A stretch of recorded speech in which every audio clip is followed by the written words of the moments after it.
पेश करता है घोषणा पत्र।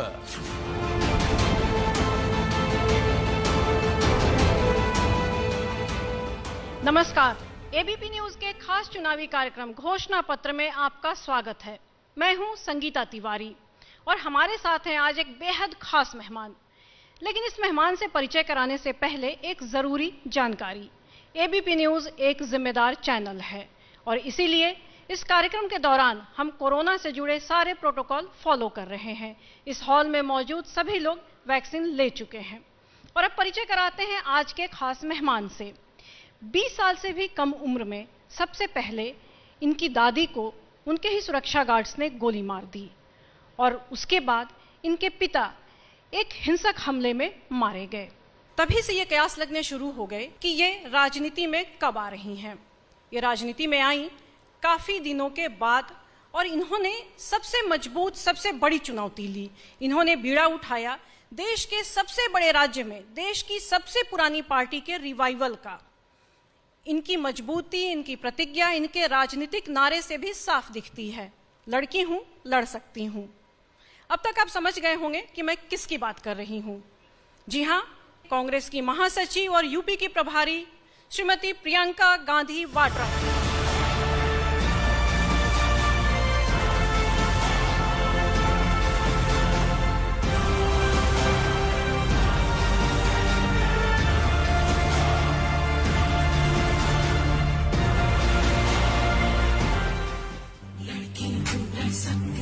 होता है जब संकट होता है तो क्यों नहीं आते आपके पास? सिर्फ कांग्रेस आ रही है, सिर्फ कांग्रेस लड़ रही है। कोई कह रहा है हम गर्मी निकालेंगे, कोई कह रहा है हम चर्बी निकालेंगे। मैं कहना चाहती हूँ कि हम भर्ती निकालेंगे। मैं कर सकती हूँ। 4 सालों से क्या गन्ने की कीमत बढ़ाने का मौका नहीं मिला? मैं मर जाऊंगी, जान दे दूंगी, लेकिन इस भाजपा के साथ कभी मैं कोई मिलावट नहीं करूंगी।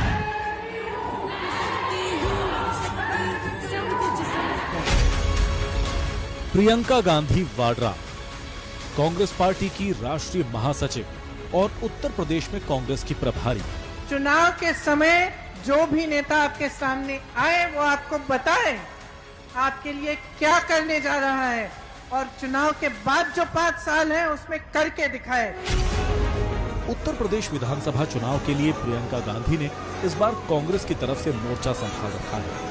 उनके सामने न सिर्फ पार्टी के खिसकते जनाधार को वापस लाने की चुनौती है, बल्कि बीजेपी और समाजवादी पार्टी से टक्कर भी लेनी है। प्रियंका के लिए ये काम आसान नहीं है, लेकिन वो नई सोच और जोश के साथ मोर्चे पर डटी। प्रधानमंत्री जी के खरबपति मित्र एक दिन में 1000 करोड़ रुपए कमाते हैं। एक ऐसी सरकार होती है जिसका लक्ष्य होता है झूठ, लालच और लूट।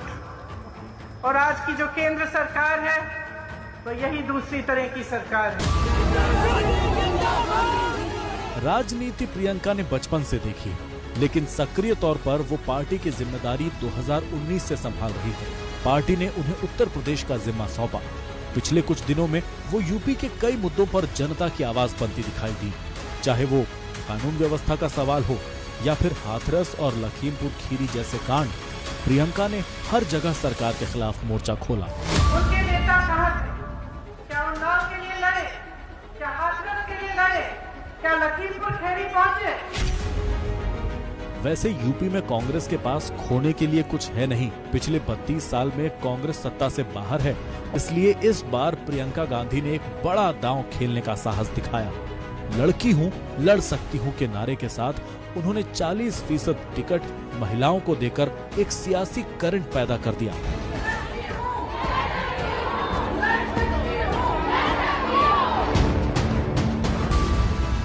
लेकिन प्रियंका जानती हैं कि यूपी में कांग्रेस की सूखी पड़ी जमीन पर हरियाली बोना आसान नहीं।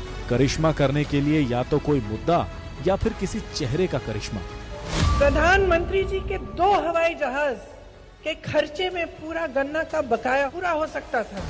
अभी के हालात में सरकार के खिलाफ कांग्रेस के पास ऐसा कोई मुद्दा दिख तो नहीं रहा जो उलटफेर कर दे। तब प्रियंका अपने दम पर करिश्मा कर पाएंगी, यूपी में कांग्रेस का झंडा फिर से बुलंद कर पाएंगे।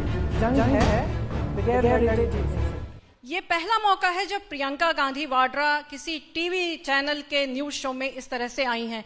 प्रियंका जी, आपका बहुत बहुत धन्यवाद। आपने अपने इतने व्यस्त चुनावी कार्यक्रम में से समय निकाला और यहाँ पर आई।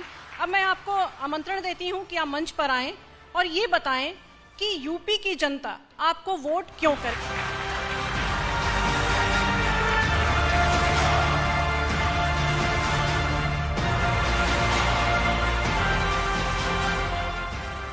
देखिए, यूपी की जनता हमें क्यों वोट दे, क्योंकि यूपी की जनता ने जितने भी राजनीतिक दल हैं जो यूपी में हैं उन सबको परखा है। उन्होंने जातिवाद और सांप्रदायिकता से भरी हुई राजनीति को देखा है। लेकिन आज परिस्थितियां क्या है? आज जहाँ जहाँ मैं जाती हूँ, गांव-गांव में जाती हूँ, जिससे मिलती हूँ, सब बहुत ही त्रस्त हैं, परेशान हैं। क्यों? क्योंकि जो उनकी रोजी रोटी है उसी को कमाना मुश्किल हो गया है। किसान परेशान है, नौजवान परेशान है, दलित परेशान है, महिला परेशान है। महंगाई इतनी बढ़ चुकी है, आमदनी को महंगाई इतनी बढ़ चुकी है कि बेसिकली जीवन ही मुश्किल बन गया है। और स्थिति जब ऐसी हो जाती है कि जो राजनीति है वो एक ट्रैक पे चल रही है, वो धर्म के नाम पर, जाति के नाम पर आपसे वोट मांगे जा रहे हैं। विकास की आपकी जो बात है, आपके जो मुद्दे हैं वो उठाए नहीं जा रहे हैं। आपका जीवन मुश्किल होते जा रहा है, चाहे शिक्षा हो, सेहत हो, रोजगार हो, कुछ भी हो, वो आपके लिए जो सुविधा होनी चाहिए वो पूरी सुविधा नहीं है। आपका जीवन मुश्किल हो रहा है। वहाँ राजनीतिक दल सारे ये बातें कर रहे हैं कि किस तरह से जाति के आधार पर या धर्म के आधार पर। तो आपकी बात कौन कर रहा है? आपके जीवन को सुधारने की बात कौन कर रहा है? और क्या ये सही नहीं है कि राजनीतिक दल, राजनीतिक जो नेता हैं, उनका कुछ धर्म होता है जनता के प्रति? क्या ये सही नहीं है कि उनका धर्म यही है कि जनता की सेवा हो, कि जनता के लिए सुविधाएं बने, कि जनता का विकास हो, कि सिर्फ उनके गिने चुने जो उद्योगपति मित्र हैं उनका विकास होना चाहिए? तो कांग्रेस पार्टी क्या कह रही है? कांग्रेस पार्टी बार बार हर मंच से यही कह रही है कि देखिए, आपकी परिस्थितियां ठीक नहीं है। ये आप जानते हैं, हमसे अच्छी तरह जानते हैं, क्योंकि आप जी रहे हैं उन परिस्थितियों को। आप सुबह उठते हैं, रोजी रोटी कमाने की कोशिश करते हैं, हर तरह की मुश्किल आपके सामने है। लेकिन आज जो सरकार है उन समस्याओं का समाधान करने की कोशिश नहीं कर रही है। वो बड़े बड़े विज्ञापन आपको तो दिखा तो रहे हैं, कह रहे हैं कि बहुत विकास हुआ है। हाँ, थोड़ा बहुत राशन पहुंचा देते हैं, कहीं पे थोड़ी सी मदद कर लेते हैं, लेकिन आपको अपने पैरों पर खड़े करने का जो काम है उनका, वो क्यों नहीं हो रहा है? तो मैं बार बार कहती हूँ, हर मंच से कहती हूँ कि चुनाव के समय सही चर्चा होनी चाहिए, विकास की बात होनी चाहिए, आपको कैसे आगे बढ़ाएंगे, आपको कैसे सक्षम बनाएंगे, ये बात होनी चाहिए। और कांग्रेस पार्टी लगातार ये कह रही है। इसके लिए कांग्रेस पार्टी ने कुछ घोषणा पत्र भी निकाले हैं। एक खास शक्ति विधान जो खास महिलाओं के लिए, दूसरा जो भर्ती विधान है जो युवाओं के लिए है, और जो उन्नति विधान हमने रिलीज किया है। इसमें भी हम क्या कह रहे हैं? हम कह रहे हैं कि हम खोखले वादे नहीं कर रहे हैं। जो हम आपको बता रहे हैं वो सोच समझ के हमने पूरा खाका तैयार किया है। अगर हम कह रहे हैं कि 20 लाख हम रोजगार दिलवाएंगे, तो दूसरी पार्टियां भी कह रही हैं, आप हम पे भरोसा कैसे करेंगे? क्योंकि हम आपको दिखा रहे हैं कि ये 20 लाख रोजगार आएंगे कहाँ से, हम इनको क्रिएट कैसे करेंगे, जो खाली पद है कहाँ है, ये खाली पद कैसे भरे जाएंगे। और इसके साथ साथ जो भर्ती में इतनी सारी मुश्किलें आ रही हैं कि आप परीक्षाएं देते जा रहे हैं और आपके पास समस्या ही समस्या खड़ी हो रही है। इतने नौजवान हैं जो सालों इंतजार कर रहे हैं लेकिन उनको नौकरी नहीं मिल रही, उसका समाधान क्या है? तो हमने हर चीज़ को एकदम अच्छी तरह से एग्जामिन करके उसका रिसर्च करके लिखा है। हम ऐसी ही प्रतिज्ञाएं कर रहे हैं जिनको हम पूरा कर सकते हैं, और कई जगह जो प्रतिज्ञाएं हम कर रहे हैं वो हम कर भी चुके हैं पूरा। जिस तरह से छत्तीसगढ़ में हमने आवारा पशु का जो इशू उठाया है, उसके लिए एक पूरी योजना बनी है, उसके समाधान के लिए वहाँ पे बहुत कार्य किया है जो कि यहाँ नहीं है, और ये एक बहुत बड़ी समस्या है उत्तर प्रदेश में। इसी तरह से हर समस्या को लेके हमने जनता से चर्चा कर करके, हर जगह जाकर, हर ग्रुप से बात करके, हमने चर्चा करके इन घोषणा पत्रों में यही लिखा है कि हम क्या करना चाहते हैं, और आशा है कि हमें आप मौका देंगे कि हम आपको करके भी दिखाएं। प्रियंका जी, आपने अपना घोषणा पत्र जारी किया, बाकी पार्टियों के भी घोषणा पत्र आए हुए हैं, तो आपके घोषणा पत्र में ऐसी क्या बात है, ऐसी कौन सी अलग चीज है कि लोग आपके घोषणा पत्र को पढ़ के और आपको वोट दें? मेरे ख्याल से ये प्रश्न जो है ज्यादा उचित होगा अगर आप दूसरी पार्टियों से पूछें, क्योंकि मैंने देखा है कि चाहे भाजपा हो चाहे समाजवादी हो, हमारे घोषणा पत्र के ही पॉइंट्स उनके घोषणा पत्र में हैं। तो जो हमने इश्यूज उठाए हैं, जैसे महिलाओं के लिए स्कूटी, हमने ये घोषणा बहुत पहले की, अब सब कर रहे हैं। हमने महिलाओं के लिए जो भी कार्य किया उससे महिला चर्चा में आ गई है। आज समाजवादी पार्टी भी, भाजपा भी धड़ाधड़ महिलाओं के लिए घोषणाएं कर रहे हैं। तो उनके देखिए, उनका जो है अतीत पर ध्यान रहता है कि कांग्रेस पार्टी ने 70 सालों से किया क्या। तो जब अतीत पे ही ध्यान होता है तो भविष्य का निर्माण कैसे होगा? प्रियंका जी, आपने इतने सारे वादे कर दिए हैं घोषणा पत्र में, जो प्रतिज्ञा लेके आई, पूरा कैसे करेंगी? ब्लूप्रिंट तैयार है, कितने दिनों में पूरा कर देंगी अगर सरकार आती है तो? देखिए, कुछ ऐसी प्रतिज्ञाएं जिनका हमने एक टाइम बाउंड प्रतिज्ञा कर ली है। जैसे हमने कहा है कि किसानों के जो कर्जा माफ करने की बात है उसको हम 10 दिन के अंदर अंदर करेंगे। अब आप कहेंगे कैसे? छत्तीसगढ़ की जब सरकार बनी, जब भूपेश बघेल जी ने शपथ लिया, उसके शपथ लेने के 3 घंटे बाद उन्होंने सारे किसानों के कर्ज माफ किए। तो हमने कहा हमने किया, हम कह रहे हैं हम दोबारा करेंगे। प्रियंका जी, आपने एक नया कॉम्बिनेशन बनाया है, MY कॉम्बिनेशन, नया, महिला और यूथ। आप उनके लिए अलग से एजेंडा लेकर भी आई।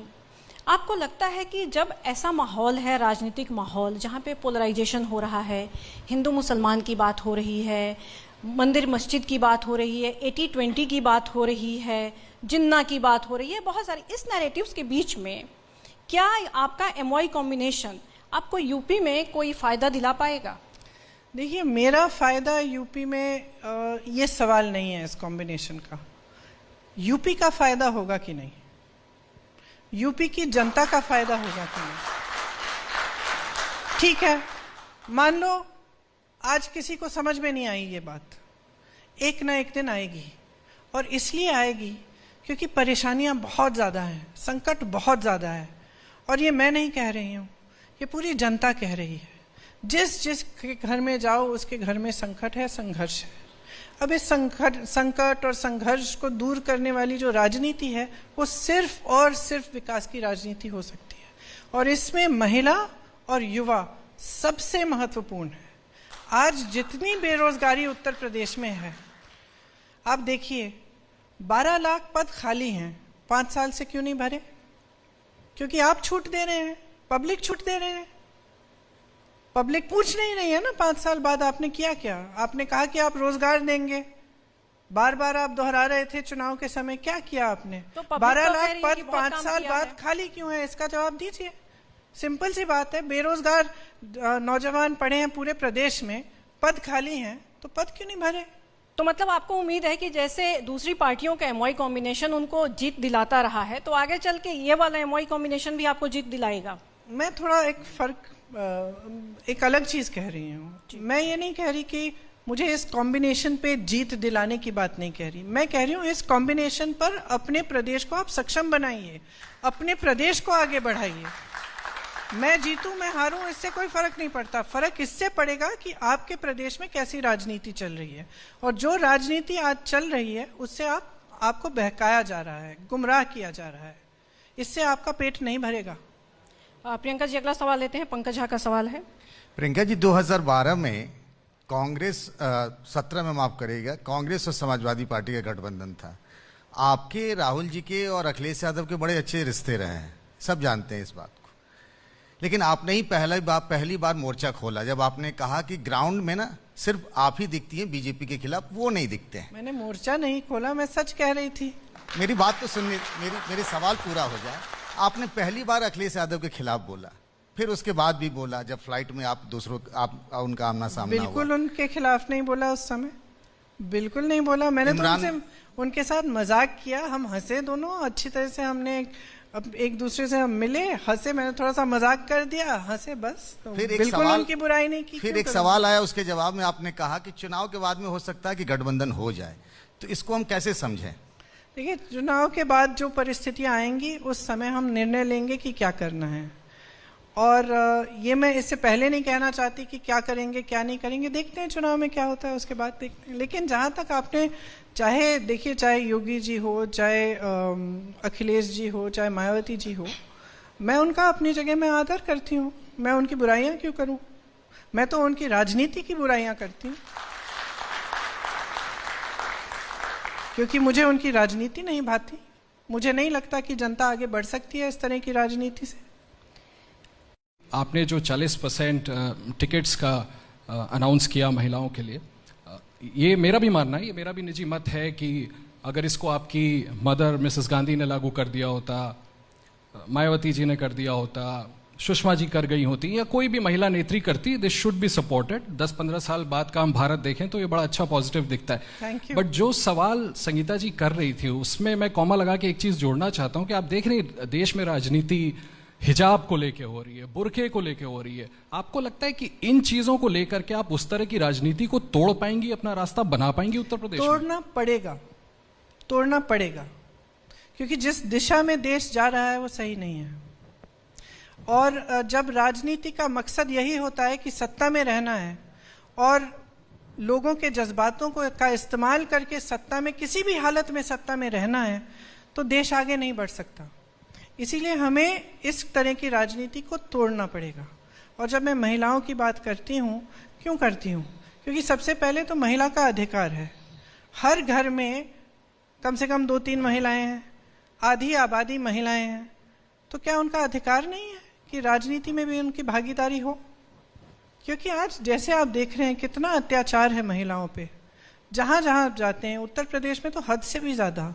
अब आप कह रहे हैं कि महिला सुरक्षित है, रोज रोज अत्याचार हो रहा है, तो इसको रोकने का क्या तरीका है? अगर महिलाएं ज़्यादा राजनीति में आएँ, आगे बढ़ें, उन सत्ता अपने हाथों में लें। आप देखिए जैसे उन्नाव में जो हमारी प्रत्याशी हैं, उनको, उनकी बेटी को जो हुआ, क्यों हुआ? किसने किया? इसलिए हुआ क्योंकि जो करने वाला था, जिसने अत्याचार किया, उसके हाथों में सत्ता थी।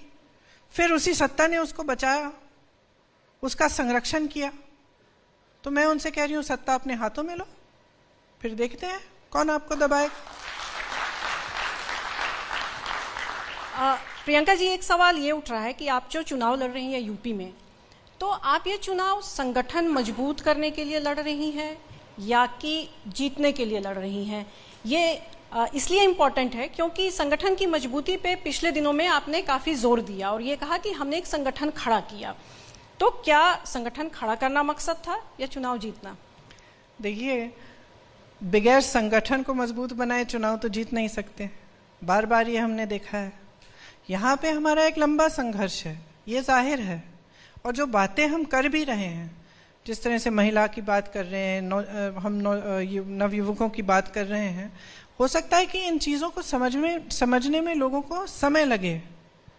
तो ये लंबा दौर का हमारा रास्ता है और एक संघर्ष भरा रास्ता है। और इस संघर्ष में जो पहला स्टेप था वो यही था कि हम अपने संगठन को मजबूत करें, क्योंकि जब मैं यहाँ 2 साल पहले आई तो बहुत ही दुर्बल था हमारा संगठन। और आज हर न्याय पंचायत, ग्राम पंचायत तक हमने उसको मजबूत बनाया है। हमारे हर जगह कार्यकर्ता हैं। सबसे बड़ी बात तो ये है कि जैसे मैंने पहले कहा, ज़मीन पे हम लड़े हैं पिछले 2 सालों से। अब हमारे अध्यक्ष जी को देखिए कितनी बार आप जेल गए हैं। लेकिन कोरोना के समय भी 28 दिन के लिए जेल में गए। कांग्रेस पार्टी के 18,000 से ज़्यादा कार्यकर्ता पदाधिकारी जेल में या हिरासत में रहे। कौन सी दूसरी पार्टी दिख रही है आपको उत्तर प्रदेश में जिसने इतना संघर्ष किया है? और बगैर संगठन के ये संघर्ष नहीं हो सकता। तो हमारा मकसद, अगर आप पूछ रही हैं कि मेरा मकसद क्या है उत्तर प्रदेश में, मेरा मकसद है कि यहाँ की राजनीति बदले और इस प्रदेश का विकास हो।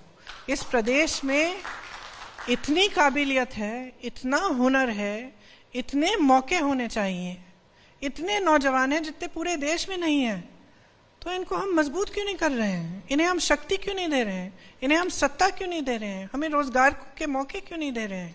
ये प्रदेश पूरे देश में सबसे नंबर 1 पे हो सकता है। हम देखते हैं कि अनएम्प्लॉयमेंट में सबसे ज्यादा है, हम देखते हैं बेरोजगारी ऊंची है, यहाँ पे अत्याचार में सबसे आगे बढ़ रहे हैं, विकास में क्यों नहीं? संगठन मजबूत हो गया, आप कह रही हैं लंबी लड़ाई है, तो कितना नहीं, लंबा हो गया नहीं, हो रहा है? बहुत हो गया है, लेकिन बहुत लंबा रास्ता है और भी होगा। लंबा ये कभी रास्ता देखिए, है। ये चाहे विकास हो, चाहे संगठन की बात हो, ये कभी इसका अंत नहीं होता। आज जितना मजबूत है उससे दुगना भी हो सकता है, उससे 3 गुना भी हो सकता है। इतना मजबूत कब हो जाएगा कि कांग्रेस के रिवाइवल का जो आपने बीड़ा उठाया है वो पूरा हो पाए? 2022 में, 24 में, 27 में या उसके आगे? अब ये तो जनता बताएगी, ये तो जनता बताएगी ना। प्रियंका जी, आपने अभी कहा कि जमीन पे आप दिख रही थी, सारे मुद्दे आपने उठाए यूपी के, चाहे वो लखीमपुर का हो, हाथरस का हो, उन्नाव का, सारी चीजें। लेकिन विपक्ष आपके ऊपर आरोप लगाता है कि आप वहां से राजनीति करती हैं, दिल्ली से। इसी मंच से केशव प्रसाद मौर्य ने कहा था कि प्रियंका जी का तो नाम प्रियंका ट्विटर वाड्रा रख देना चाहिए। एक प्रधानमंत्री थी इंग्लैंड की, मार्गरेट थैचर, उन्होंने कहा था कि जब राजनीतिक मुद्दों का जवाब नहीं होता तभी निजी हमला किया जाता है। और रही बात कि मैं कहाँ रहती हूँ, सितंबर में मैं यहाँ आ गई थी लखनऊ में, ज़्यादातर मैं लखनऊ में ही रहती हूँ। अब हाँ, थोड़ा कोरोना हुआ और ज़्यादा पश्चिमी यूपी में ज़्यादा दौरे लगाने पड़ रहे हैं, तो थोड़ा पिछले दिनों में मेरा बेस शिफ्ट हुआ है, लेकिन मैं तो यहीं रहती हूँ और यहीं रहूंगी। चुनाव के बाद भी कहीं जाने नहीं वाली हूँ। एक और आपके ऊपर बल्कि मैं मिस कर रही थी। आज जब मैं कुछ दिनों बाद लखनऊ आई तो मुझे लग रहा था काफ़ी, मतलब मैं मिस कर रही थी कि मैं बहुत दिनों से नहीं। एक और आपके लिए टिप्पणी की थी एक नेता ने कि प्रियंका जी कह रही हैं कि लड़की हूं, लड़ सकती हैं, नारा दे रही हैं, लेकिन उन्हें लड़की और महिला का फर्क समझा के ये बात कही थी। कोई पुरुष नहीं समझा सकता ये फर्क, और अगर किसी महिला को समझाने की कोशिश की तो उनको खुद पता चल जाएगा। प्रियंका जी, मेरा सवाल ये है कि लॉ एंड ऑर्डर, कानून व्यवस्था को लेकर आप या समाजवादी पार्टी, सारे दल आरोप लगा रहे हैं, लेकिन एक बहुत बड़ा मुद्दा होता है, खास तौर से अल्पसंख्यकों पर हमले का भी आरोप बहुत ज्यादा और इस सरकार पर लग रहा है। लेकिन असदुद्दीन ओवैसी पर जब हमला होता है, एक पार्टी के वो चीफ हैं, सांसद हैं, संसद से लेकर सड़कों तक विपक्ष में इस मुद्दे पर योगी सरकार या मोदी सरकार को घेरते हुए वो सुर क्यों नहीं दिखाई पड़ते? कहीं डर है कि वोट कट जाएगा? देखिए, मैं तो बिल्कुल नहीं डरती। मैं तो जो मुझे सही लगता है मैं उस इशू को हमेशा उठाती हूँ। रही बात लॉ एंड ऑर्डर की, देखिए मैंने बहुत देखा है, बहुत राजनीतिक दल कहते हैं लॉ एंड ऑर्डर की बात करते हैं, चर्चा करते हैं, खासतौर से भाजपा जो कहती है कि लॉ एंड ऑर्डर को लेकर उत्तर प्रदेश में खूब बड़ी चर्चा करके कि यहाँ पे हमने लॉ एंड ऑर्डर को ठीक किया है। मेरी समझ में लॉ एंड ऑर्डर गवर्नेंस से एकदम पूरी तरह से जुड़ा हुआ है, ठीक है? तो लॉ एंड ऑर्डर और एनकाउंटर राज में बहुत फर्क है। अगर आप कहेंगे कि एनकाउंटर करने से आपने लॉ एंड ऑर्डर बना दिया है, तो ये लॉ एंड ऑर्डर मैं तो नहीं मानती। जब तक महिलाओं पर रोज रोज अत्याचार हो रहे हैं, दलितों पर रोज रोज अत्याचार हो रहे हैं, तो ये लॉ एंड ऑर्डर मैं नहीं मान सकती। मैं जब आगरा गई और एक दलित परिवार को 18 सदस्य उस परिवार के आपने उठाए, पुलिस थाने में आप ले गए, उनको ऐसे मारा, किसी के नाखून निकाल दिए, किसी के हाथों पे आपने कुर्सी की टांगें रख दी और दबाई, किसी की यहाँ घुटने पे आप खड़े होकर आपने घुटने तोड़े, किसी को मार डाला। एक महिला थी जिसका एक 1.5 महीने का बच्चा है, दूध पिला रही है, उसको आपने इस बेरहमी से पीटा कि वो बोल नहीं पा रही है, इसके बाद खड़ी नहीं हो पा रही है। इसको आप लॉ एंड ऑर्डर कहते हैं?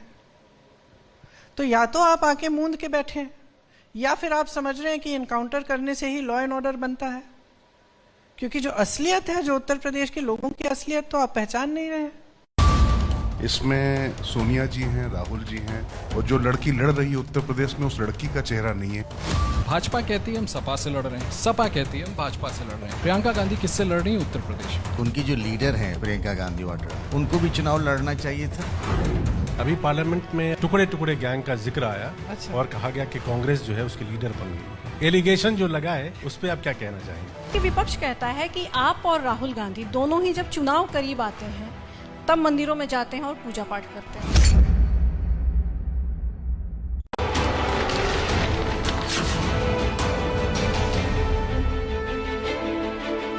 विदिशा डिटर्जेंट पाउडर और केक जो दाग धब्बे निकाले प्यार से।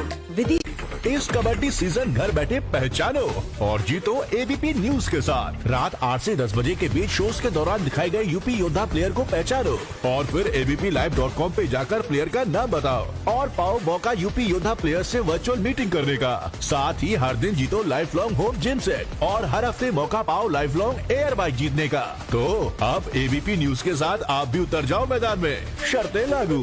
पहचानो और जीतो presented by fight lazy life long.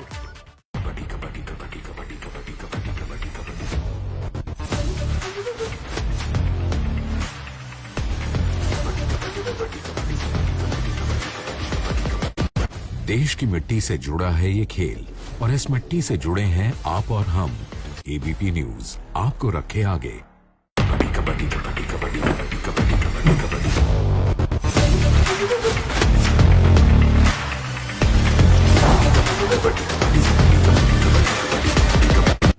देश की मिट्टी से जुड़ा है ये खेल और इस मिट्टी से जुड़े हैं आप और हम।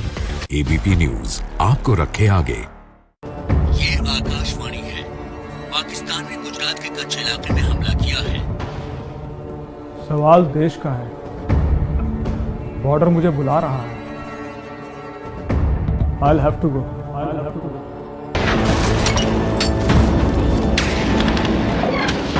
कहां से लड़ना चाहोगे चुनाव? पटियाला।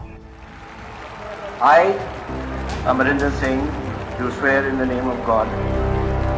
मुख्यमंत्री शनिवार सुबह 9 बजे। आजादी का 75वां साल, भारत का कल, आज और कल। भारत कैसे बनेगा विश्व गुरु? अमेरिका चीन को पछाड़ने का मास्टर प्लान। मनोज मुंतशिर के साथ भारत का युग। एबीपी न्यूज की साल भर चलने वाली सीरीज हर शनिवार रात 9 बजे, हर रविवार सुबह 9 बजे, सिर्फ एबीपी न्यूज पर। चुनाव को समझिए एबीपी न्यूज के दमदार शोज के साथ। देखिए क्या है लोगों का चुनावी मूड, कौन बनेगा मुख्यमंत्री में। रोज शाम 6 बजे तकदीर बदलने वाले नेताओं की कहानी देखिए मुख्यमंत्री। रविवार रात 9 बजे शेखर सुमन के साथ पोल खोल। शनिवार रात 10:30 बजे। साथ ही देखिए एक अनोखा चुनावी शो कार में सरकार। चुनाव के हर पहलू को समझिए हमारे साथ, क्योंकि सवाल सिर्फ सरकार बनाने का नहीं, सबका भविष्य बनाने का होना चाहिए। देखते रहिए एबीपी न्यूज, आपको रखे आगे। कौन बनेगा मुख्यमंत्री को प्रेजेंटेड बाय मार्वल चाय, हर लम्हा नया हो जाए। डाबर रेड टूथपेस्ट, दांतों की समस्या रखें कोसों दूर। Co powered by Signature Global City 37D independent premium floor sector 37D Gurugram. Rajesh Masala और राघव भोग चक्की आटा टेस्ट मस्त जबरदस्त ट्राई कीजिए। केसरी मरहम एवं तैलम 1957 से दर्द पे सबसे ज्यादा असरदार। एसोसिएटेड बाय एयू बैंक, बदलाव हमसे है। अल्ट्राटेक देश का नंबर 1 सीमेंट। इस कबड्डी सीजन घर बैठे पहचानो और जीतो एबीपी न्यूज के साथ। रात 8 से 10 बजे के बीच शोज के दौरान दिखाए गए यूपी योद्धा प्लेयर को पहचानो और फिर abplive.com पे जाकर प्लेयर का नाम बताओ और पाओ मौका यूपी योद्धा प्लेयर से वर्चुअल मीटिंग करने का। साथ ही हर दिन जीतो life long home gym set और हर हफ्ते मौका पाओ लाइफ लॉन्ग एयर बाइक जीतने का। तो अब एबीपी न्यूज के साथ आप भी उतर जाओ मैदान में, शर्तें लागू। पहचानो और जीतो presented by fight lazy life long.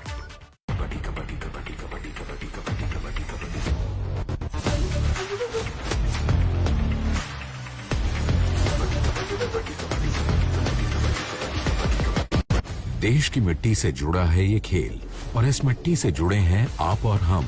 ABP news आपको रखे आगे। कबड्डी कबड्डी कबड्डी कबड्डी कबड्डी कबड्डी कबड्डी कबड्डी।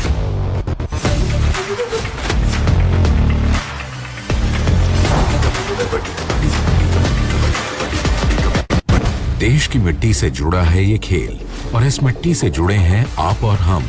एबीपी न्यूज आपको रखे आगे। ये आकाशवाणी है। पाकिस्तान ने गुजरात के कच्छ इलाके में हमला किया है। सवाल देश का है, बॉर्डर मुझे बुला रहा है। I'll have to go. I'll have to go.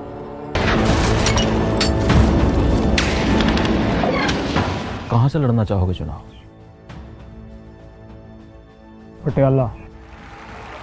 I, Amarinder Singh, do swear in the name of God. मुख्यमंत्री शनिवार सुबह 9 बजे। आजादी का 75वां साल, भारत का कल, आज और कल। भारत कैसे बनेगा विश्व गुरु? अमेरिका चीन को पछाड़ने का मास्टर प्लान, मनोज मुंतशिर के साथ भारत का युग। एबीपी न्यूज की साल भर चलने वाली सीरीज हर शनिवार रात 9 बजे, हर रविवार सुबह 9 बजे, सिर्फ एबीपी न्यूज पर। चुनाव को समझिए एबीपी न्यूज के दमदार शोज के साथ। देखिए क्या है लोगों का चुनावी मूड, कौन बनेगा मुख्यमंत्री में, रोज शाम 6 बजे। तकदीर बदलने वाले नेताओं की कहानी देखिए मुख्यमंत्री, रविवार रात 9 बजे। अगला सवाल रणवीर का, ये लगातार यूपी में घूम रहे हैं, कवर कर रहे हैं, तो इनका सवाल अगला। Priyanka ji, law and order से जुड़ा ही सवाल है कि आप बार बार उम्भा का जिक्र करती हैं, अलीगढ़ का जिक्र करती हैं, आगरा का, हाथरस, लखीमपुर, और कहती है कि कानून व्यवस्था एक मुद्दा है, लेकिन बीजेपी इसी कानून व्यवस्था को अपना आधार बताती है कि बुलडोजर चला के कार्रवाई की। जवाब दे चुकी हूं। और मैं आपसे ये पूछना चाहता हूं कि क्या इसको आप लोग चुनावी मुद्दा बना पाएंगे, क्योंकि बीजेपी बार बार ये कहती है कि हमने कार्रवाई किया, अपराधियों को बाहर भेज दिया, बुलडोजर चलाए, सीज किया, पैसे जब्त किए, तो ये सारा चीज वो अचीवमेंट के तौर पर बताते हैं। देखिए, उनके नजरिए से लॉ एंड ऑर्डर एक चीज है, हमारे नजरिए से कुछ और है। जैसे मैंने कहा, ये गवर्नेंस से जुड़ा है। गवर्नेंस की काबिलियत इस सरकार में नहीं है। यहाँ गवर्नेंस नहीं हो रहा है, यहाँ पे डिक्टेटरशिप चल रही है, जो मन में आया वो किया। ये गवर्नेंस नहीं है। गवर्नेंस हो रहा होता तो आपकी सड़कें बन रही होती, यहाँ पे एडमिनिस्ट्रेशन ठीक से चल रहा होता, आपकी शहरें अच्छी होती, मतलब उनमें सब सुविधाएं होती, पानी की सुविधा होती, यहाँ के जो झुग्गी झोपड़ियाँ हैं उनमें सुविधाएं होती, आप मिडिल क्लास के लिए सुविधाएं होती, और वो लॉ एंड ऑर्डर से फिर जुड़ता है। बगैर गवर्नेंस के लॉ एंड ऑर्डर हो नहीं सकता। और मेरा ये विचार है कि यहाँ गवर्नेंस हो नहीं रही है ठीक से। यहाँ पे तो एक रूल ऑफ लॉ मनमानी से बन रहा है। अगर बुलडोजर चलाना लॉ एंड ऑर्डर है, अगर इनकाउंटर करना लॉ एंड ऑर्डर है, तो हाँ फिर कहिए कि हाँ लॉ एंड ऑर्डर है इस प्रदेश में। आपके मंत्री के बेटे ने 6 किसानों को कुचल दिया, अभी भी मंत्री आपके साथ मंच पे है, और इतना संघर्ष किया सारे राजनीतिक दलों में सिर्फ एफआईआर दर्ज कराने में, सिर्फ उसको पकड़ के जेल में डलवाने के लिए। आपने कुछ नहीं किया, आप उसको बचाते रहे। किस तरह का लॉ एंड ऑर्डर है?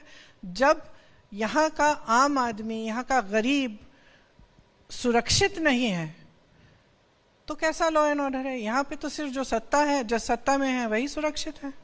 मैं तो नहीं मानती कि यहाँ लॉ एंड ऑर्डर है।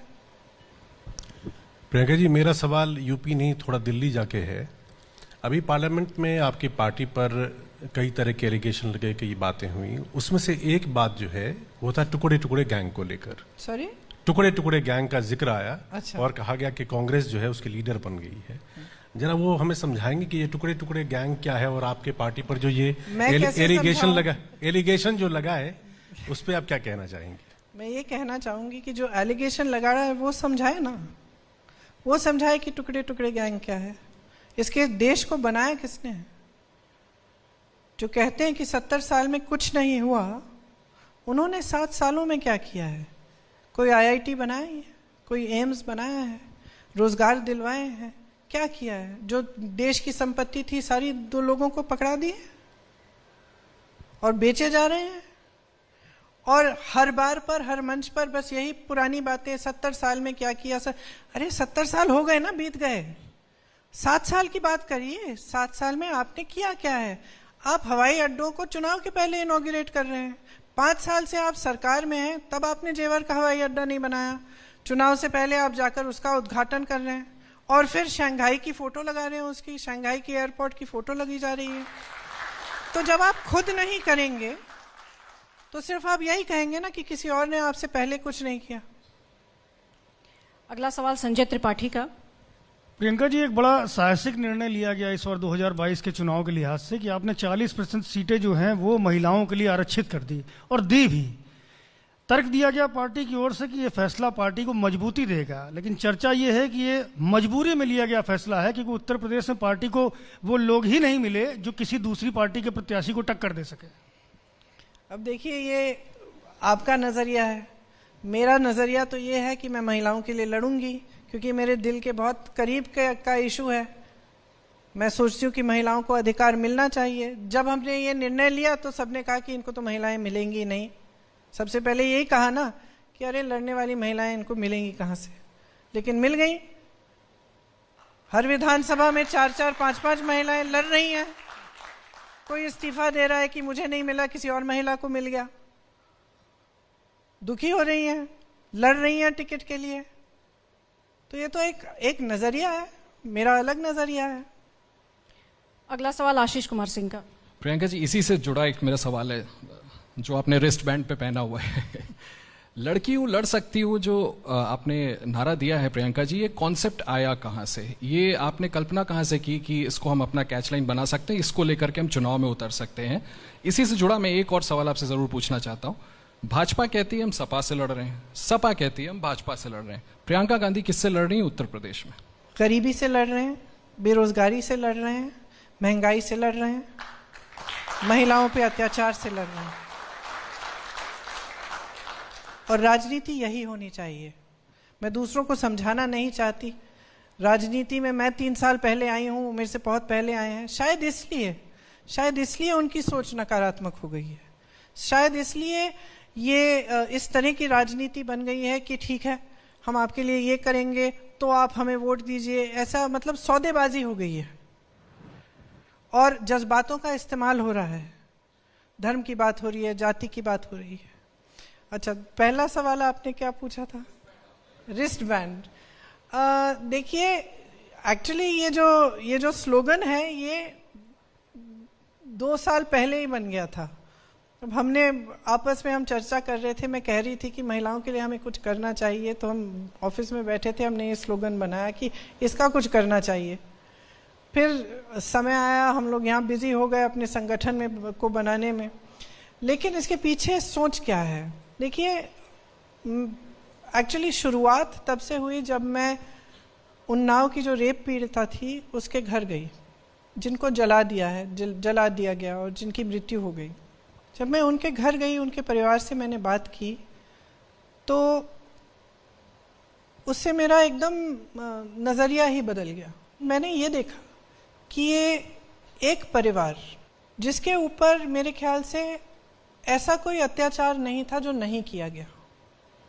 बेटी का बलात्कार किया गया, गैंग रेप किया गया, उसको जलाकर मार डाला, उसके पिताजी को पीटा, उसके भाइयों को पीटा, उसकी बहनों को धमकाया, उसकी एक 9 साल की भाभी की बेटी थी, उसको स्कूल में धमकाया कि तुम स्कूल मत आओ, देख लेना तुम्हें भी ठीक कर लेंगे। उसके पिताजी के खेत को जला डाला। जब मैं वहाँ गई, 2 चीज़ें मैंने नोटिस की। सबसे पहले कि उस परिवार की जो महिला थी, जो उस लड़की की भाभी थी, वो लड़ रही थी अभी भी। उस लड़की का मृत्यु हो गया था, गुस्से में थी, वही कह रही थी कि मुझे न्याय चाहिए। और दूसरी बात ये कि उसके पिताजी ने कुछ नहीं कहा, फिर 15-20 मिनट बाद फूट फूट के रोने लग गए। तो हमने पूछा कि हमने उनको कंसोल करने की कोशिश की और उन्होंने सिर्फ एक बात कही। उन्होंने कहा कि मेरी बेटी अकेली लड़ रही थी। जब हम उससे पूछते कि हम आपके साथ आएं, उसका FIR उन्नाव में दर्ज नहीं किया गया, उसका केस फिर रायबरेली में था। तो सुबह सुबह 6 बजे उठ के वो जो ट्रेन थी वो लेके रायबरेली खुद जाती थी अकेले, ये जानते हुए कि कोई उसके पीछे पड़ा हुआ है, कि उसको मारने की कोशिश करेगा। जानते हुए अपने पिता को कहती थी, नहीं पापा, ये मेरी लड़ाई है, मैं खुद लड़ूंगी। इस लाइन से मैं बहुत ज़्यादा प्रभावित हुई। तो ये जो भावना है मैंने सब जगह देखी है। आपकी इतनी महिलाएं और लड़कियां विधानसभा का चुनाव लड़ रही हैं, तो उनकी जो लीडर हैं प्रियंका गांधी वाड्रा, उनको भी चुनाव लड़ना चाहिए था। हर चीज़ का समय होता है। उस समय के बारे में थोड़ा कुछ बताएंगी कि समय लोकसभा का आएगा, विधानसभा का? मेरा जितना राजनीतिक अनुभव है, मैं सोचती हूँ कि अभी समय नहीं है। और हालांकि आप लोग बार बार ये सवाल उठाते हैं, मैं जानती हूँ कि आप सब इससे सहमत हैं। नहीं प्रियंका जी, मैंने आपकी एक तस्वीर देखी थी। प्रियंका जी, जब राहुल गांधी पहली बार चुनाव लड़ने आए थे तो मैंने एक तस्वीर देखी थी उस वक्त कि आप आगे आगे, राहुल गांधी पीछे पीछे थे, हाथ पकड़ के आप आगे बढ़ रही थी। कहाँ पे? अमेठी में? अमेठी की मैं बात कर रहा हूँ। तो मुझे लगता है इतने सालों से आप पॉलिटिक्स बिहाइंड द सीन कर रही थी, अब आगे की हैं, तो मुझे लगता है कि जब इतने सारे लोगों को आप बढ़ा रही हैं, लड़की हूँ लड़ सकती नारे के साथ, तो आप भी लड़ लेती तो शायद बेहतर होता। मैंने कहा मैं क्या सोचती हूँ, मैं सोचती हूँ कि अभी सही समय नहीं है इसके लिए। लड़ूंगी जरूर, समय आएगा। प्रियंका जी, आपने जो कहा कि राजनीतिक फैसला होगा, समय आएगा तो लड़ूंगी, एक सवाल मेरे मन में आया कि जब कोई राजनीतिक फैसला लेना होता है, ऐसी सिचुएशन होती है जहां पे आपको मशवरे की ज़रूरत हो, सलाह की ज़रूरत हो, तो परिवार में किससे सलाह लेती हैं? सोनिया जी के पास जाती हैं या कि राहुल जी से लेती हैं? दोनों से। दोनों से? दोनों से बराबर? हाँ, बराबर, तकरीबन बराबर ही। डिपेंड्स, मैं महिला हूँ तो कभी कभी अगर मैं हाँ चाहती हूँ तो मैं जानती हूँ कहाँ से मिलेगा। वो कहाँ से मिल जाता है और वो कहाँ से मिलता है ज़्यादा? डिपेंड्स, इशू क्या है उस पे डिपेंड करता है। अगला सवाल। प्रियंका जी, ये घोषणा पत्र मैं देख रहा था जी, इसमें सोनिया जी हैं, राहुल जी हैं, और जो लड़की लड़ रही है उत्तर प्रदेश में, उस लड़की का चेहरा नहीं है। वो अंदर है।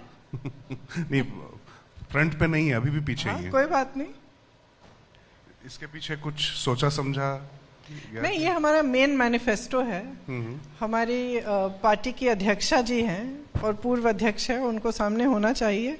मैं तो हूँ ही, रोज लड़ रही हूँ यहाँ। प्रियंका जी, आपने मुझसे कहा था मैं सवाल बहुत ज्यादा पूछता हूँ, एक और अलाउ कर दीजिए। पंकज जी से जुड़ा हुआ सवाल मैं आपसे करना चाहता हूँ। आपने कहा कि जब समय आएगा तब आप लड़ेंगी।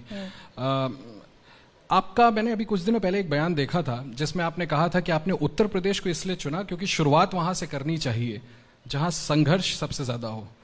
Correct me if I am wrong, आपने ऐसा कहा था।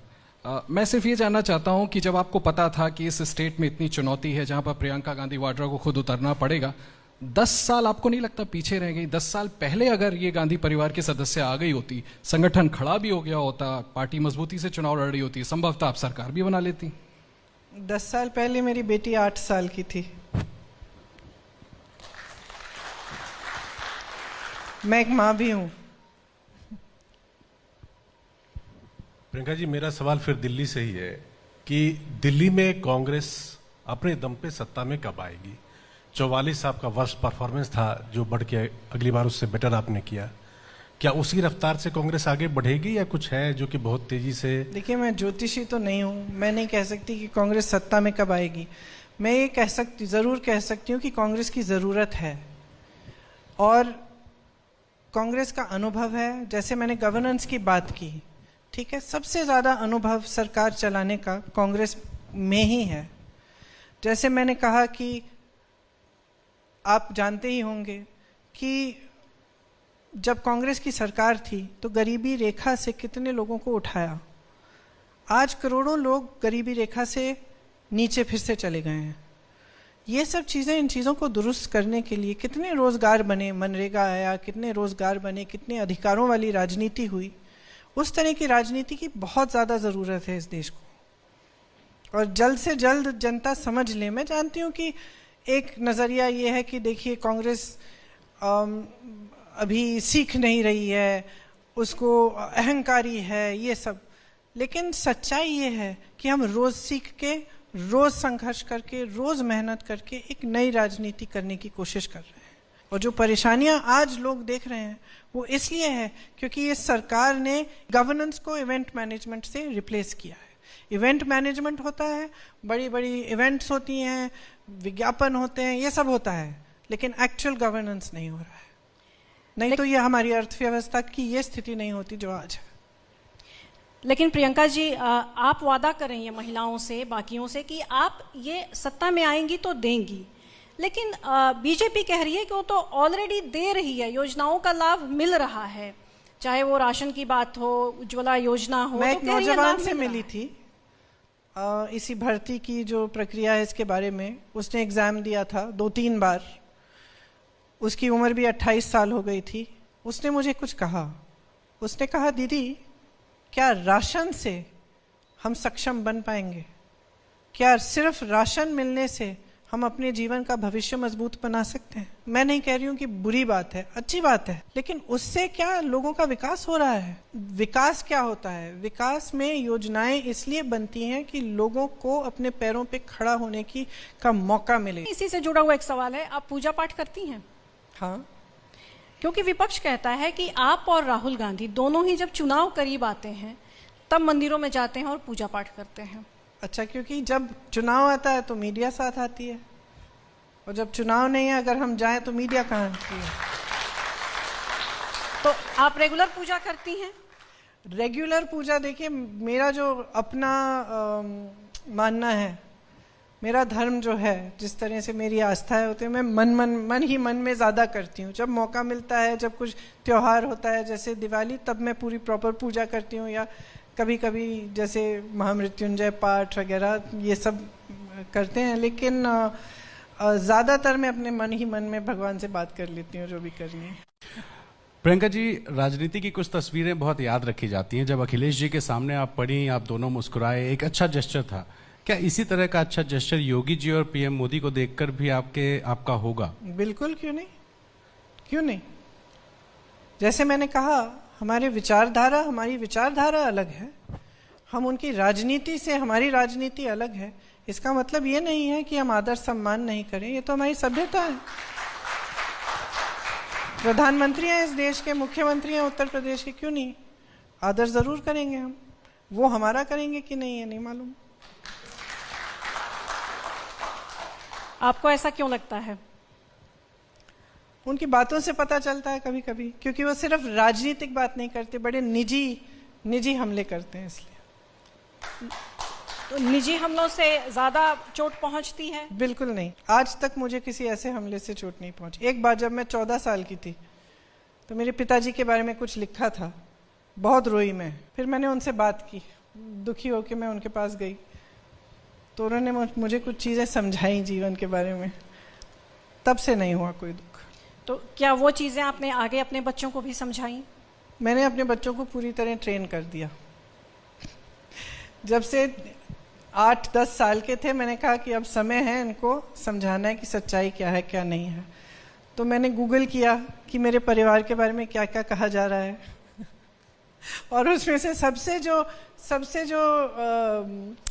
क्या कह सकते हैं, इतने सारे झूठ थे उसमें, लेकिन उसमें एक बात थी कि मेरी नानी एक स्मगलर है और एक स्पाई है, रूसी स्पाई है।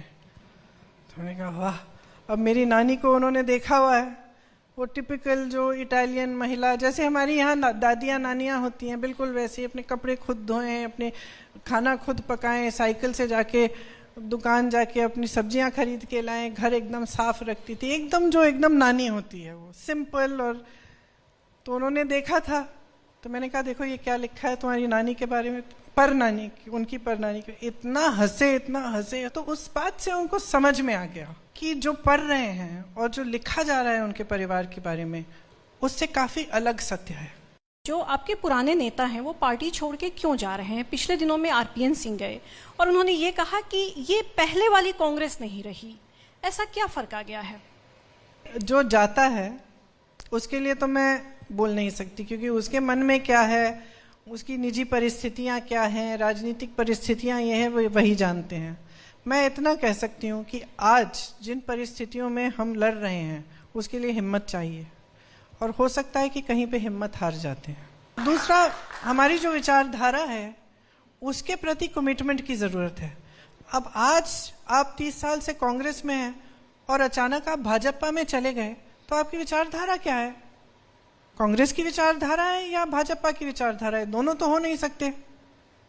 तो इसका मतलब है कि पहले से आपको भाजपा की विचारधारा भाई हुई थी। पार्टी को, कांग्रेस को नया अध्यक्ष कब मिलने वाला है, और क्या राहुल गांधी अध्यक्ष बन रहे हैं? ये जवाब मिलने वाला तो जरूर है, क्योंकि कांग्रेस पार्टी में जो चुनाव तय किए गए हैं, इसका पूरा जो टाइम टेबल भी बना है वो सबके सामने है, पब्लिक में है। उसकी तैयारी भी शुरू हो गई है, मेंबरशिप भी शुरू हो गई है हर प्रदेश में, तो ये ज़रूर होगा। मेरे ख्याल से सितंबर अक्टूबर का है टाइम टेबल, और उस समय चुनाव होगा, उस समय अध्यक्ष आएंगे, और अगर राहुल जी लड़ेंगे तो जरूर अध्यक्ष बन सकते हैं। कांग्रेस 5 राज्यों में चुनाव लड़ रही है, आपको क्या लगता है कितनी जगह पे कांग्रेस की संभावनाएं हैं? आशा तो यह है कि सभी में बने। यूपी में भी आशा और उम्मीद तो है, क्यों नहीं। प्रियंका जी, अगर यूपी में सरकार बनती है, जो आपने कहा आशा और उम्मीद है, तो एक बड़ा ही स्वाभाविक सा सवाल है जो आ रहा है कि चीफ मिनिस्टर कौन बनेगा? पहले सरकार बनने दीजिए। ये सब भविष्य की बातें हैं।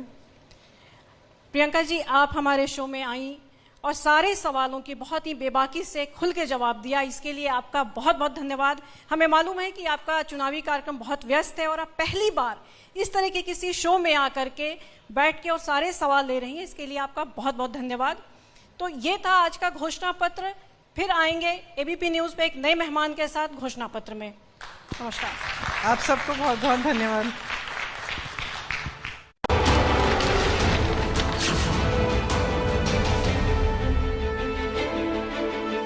पहले पुलिस अपराधियों के बजाय मंत्री जी की भैंस ढूंढने में लगाई जाती थी, और आज तो अपराधियों को खोजने की जरूरत ही नहीं है, क्योंकि वे खुद ही थाने में सरेंडर कर रहे हैं। अपराध पे अंकुश। चुनाव को समझिए एबीपी न्यूज के दमदार शोज के साथ। देखिए क्या है लोगों का चुनावी मूड, कौन बनेगा मुख्यमंत्री में, रोज शाम 6 बजे तकदीर बदलने वाले नेताओं की कहानी देखिए मुख्यमंत्री। रविवार रात 9 बजे शेखर सुमन के साथ पोल खोल, शनिवार रात 10:30 बजे। साथ ही देखिए एक अनोखा चुनावी शो कार में सरकार। चुनाव के हर पहलू को समझिए हमारे साथ, क्योंकि सवाल सिर्फ सरकार बनाने का नहीं, सबका भविष्य बनाने का होना चाहिए। देखते रहिए एबीपी न्यूज, आपको रखे आगे। कौन बनेगा मुख्यमंत्री को प्रेजेंटेड बाय मार्वल चाय, हर लम्हा नया हो जाए। डाबर रेड टूथपेस्ट दांतों की समस्या रखे कोसों दूर। Co powered by Signature Global City 37D independent premium floor sector 37D Gurugram. Rajesh Masala और राघव भोग चक्की आटा टेस्ट मस्त जबरदस्त ट्राई कीजिए। केसरी मरहम एवं तैलम 1957 से दर्द पे सबसे ज्यादा असरदार। एसोसिएटेड बाय एयू बैंक, बदलाव हमसे है। अल्ट्राटेक देश का नंबर 1 सीमेंट। इस कबड्डी सीजन घर बैठे पहचानो और जीतो एबीपी न्यूज के साथ। रात 8 से 10 बजे के बीच शोज के दौरान दिखाए गए यूपी योद्धा प्लेयर को पहचानो और फिर abplive.com पे जाकर प्लेयर का नाम बताओ और पाओ मौका यूपी योद्धा प्लेयर से वर्चुअल मीटिंग करने का। साथ ही हर दिन जीतो life long home gym set और हर हफ्ते मौका पाओ लाइफ लॉन्ग एयर बाइक जीतने का। तो अब एबीपी न्यूज के साथ आप भी उतर जाओ मैदान में, शर्तें लागू। पहचानो और जीतो presented by fight lazy life long. ये आकाशवाणी है। पाकिस्तान ने गुजरात के कच्छ इलाके में हमला किया है। सवाल देश का है, बॉर्डर मुझे बुला रहा है। I'll have to go.